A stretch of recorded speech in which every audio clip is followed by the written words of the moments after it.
اے نبی صلی اللہ علیہ وآلہ وسلم، لوگ تم سے پہاڑوں کے بارے میں دریافت کرتے ہیں، کہہ دو کہ میرا رب ان کو راکھ بنا کر بکھیر دے گا، پھر زمین کو ہموار میدان کر چھوڑے گا جس میں تم کوئی نشیب و فراز نہ دیکھو گے۔ اس روز لوگ پکارنے والے کے پیچھے چلیں گے اور اس کی پیروی سے انحراف نہ کر سکیں گے، اور رحمان کے سامنے آوازیں پست ہو جائیں گی، تو تم ایک ہلکی آواز کے سوا کوئی آواز نہ سنو گے۔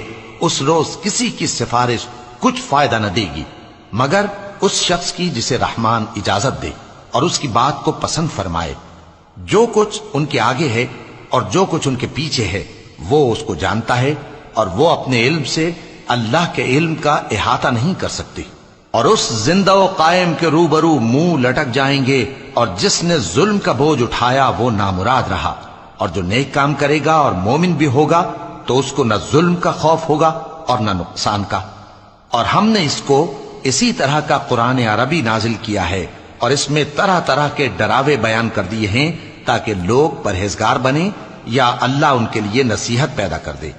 تو اللہ جو سچا بادشاہ ہے، عالی قدر ہے، اور قرآن کی وحی جو تمہاری طرف بھیجی جاتی ہے اس کے پورا ہونے سے پہلے قرآن کے پڑھنے میں جلدی نہ کیا کرو، اور دعا کرو کہ میرے پروردگار مجھے اور زیادہ علم دے۔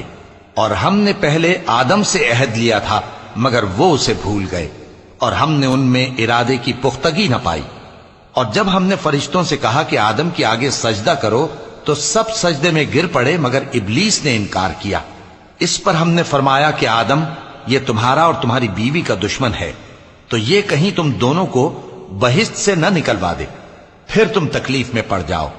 یہاں تم کو یہ آسائش ہے کہ نہ بھوکے رہو نہ ننگے، اور یہ کہ نہ پیاسے رہو اور نہ دھوپ کھاؤ۔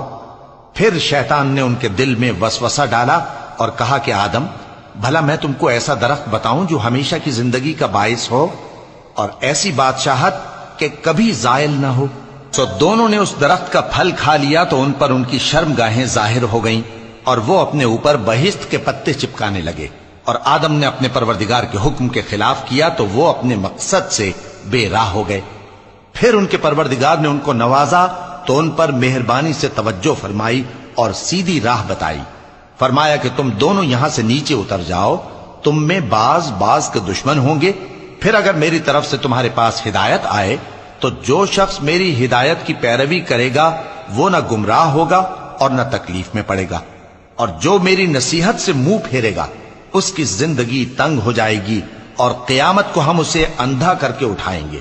وہ کہے گا کہ میرے پروردگار، تو نے مجھے اندھا کر کے کیوں اٹھایا؟ میں تو دیکھتا بھالتا تھا۔ اللہ فرمائے گا کہ ایسا ہی چاہیے تھا، تیرے پاس ہماری آیتیں آئیں تو تو نے ان کو بھلا دیا، اسی طرح آج ہم تجھ کو بھلا دیں گے۔ اور جو شخص حد سے نکل جائے اور اپنے پروردگار کی آیتوں پر ایمان نہ لائے، ہم اس کو ایسا ہی بدلہ دیتے ہیں، اور آخرت کا عذاب بہت سخت اور ہمیشہ باقی رہنے والا ہے۔ تو کیا یہ بات ان لوگوں کے لیے موجب ہدایت نہ ہوئی کہ ہم ان سے پہلے بہت سے فرقوں کو ہلاک کر چکے ہیں جن کے رہنے کے مقامات میں یہ چلتے پھرتے ہیں؟ عقل والوں کے لیے اس میں بہت سی نشانیاں ہیں۔ اور اگر ایک بات تمہارے پروردگار کی طرف سے پہلے صادر اور جزائے اعمال کے لیے ایک میعاد مقرر نہ ہو چکی ہوتی تو نزول عذاب لازم ہو جاتا۔